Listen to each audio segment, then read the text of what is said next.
Good evening, everyone. This is Mr. Landers here, and I thought I'd do a short video about our children's ability to focus.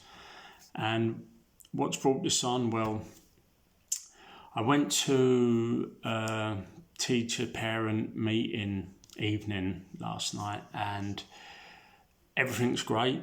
You know, there's obviously the highs of your children excelling in some parts, and then there's the lows where they can improve in some other parts. Everything's application, development, everything you want to hear, so it's great. Then the teacher and me, we got talking, and she said that what she's starting to find the problem is the children's ability to really focus. So I had to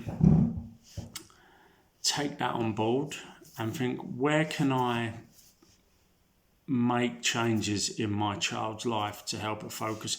And I'm talking in the sense where I got the teacher to kind of detail down on where it was the focus was lacking. And she would say to me that the kids would start talking. And it wasn't just, you know, kids generally talk in classrooms. Obviously their ages play a huge role in it, but it was, she's noticing the shift now from, it could be she's finding it more difficult, or the school in general are talking about the difficulties of having children focus on a particular or any subject for, let's say, the required time where the children can get benefits. Now, we can all talk about whether it's the children being enthusiastic towards the teacher, or whether the children generally find school interesting or non-interesting. But if we're being really honest here, and I'm going to hold my hand up first here, is as parents, if we've allowed our children to have free reins with their telephones, I would say most children here are getting pulled in with these short reel videos. You know, the types on TikTok, Snapchat, Instagram. You know, even as adults, I find from time to time that we're all just scrolling, and we watch, God knows, 20 videos in 5 minutes. Now I want you to imagine that it's a child whose brain is not developed, a child who's already at a disadvantage of focusing because they're not wired yet to be able to focus on that one thing, or focus on, you know, a learning module that may not be as interesting for them, so they have to pay extra attention.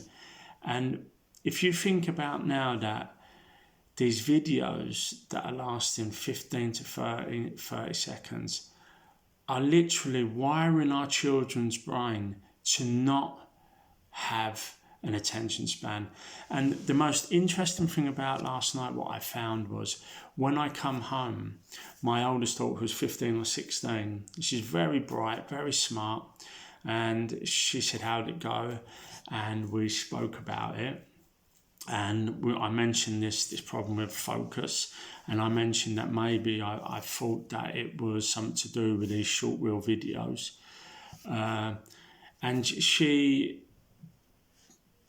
blew me away. She said, you know what, Daddy, me and my friends were talking about this. And like I said, they're 15 or 16. She said, we were talking about, we were becoming worried about our inability to be able to focus, meaning my daughter loves reading, you know, her friends, they're all bookworms. And she said, we found that we were losing the ability to actually sit with a book and read. She said, we found that we were losing the ability to watch an episode of Friends all the way through, let's just say, for example. And she said, it actually become quite scary, Daddy. She said, even to wean myself off of these short reel videos, and my friends still do it from time to time today, where they're almost locked into this zone of, you can't break the trance. Now, the reason I'm bringing this up, because I noticed it as well, that if your child is locked into this trance-like state, and I'm talking from 10 to 15, the signs to look out for are when you go into their room or you're talking to them and they're not looking up from their phones.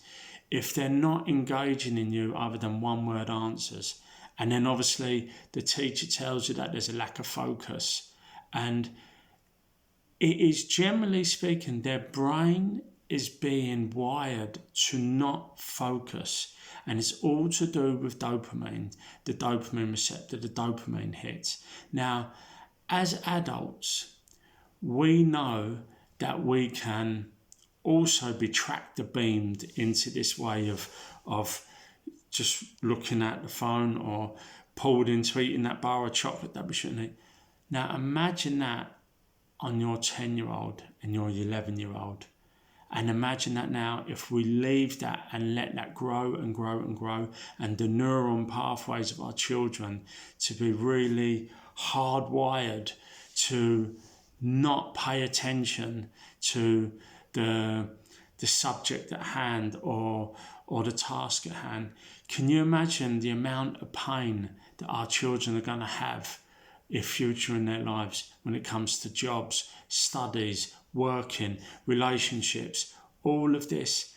And it's because as parents we've left our children alone, unmanaged, to watch these short reel videos. And here's the last thing, the takeaway I want you to take from this video is, my oldest daughter turned around and said to me and her friends that because the dopamine, which my oldest daughter never said this, but it's knowing what we know, because the dopamine hit wasn't getting enough just from these videos. She said what she started having to do is put an episode on her iPad and play a game on her telephone, because it's almost exhausting. Think of your dopamine receptor, goes up, goes down, high, low, pleasure, non-pleasure, and then it wants to gain homeostasis. It wants to gain that regular feel, just like a seesaw. If you keep tapping into this instant pleasure zone, you're burning out the ability to have natural pleasure, i.e. from a conversation, i.e. just from a normal book, i.e. that's adults.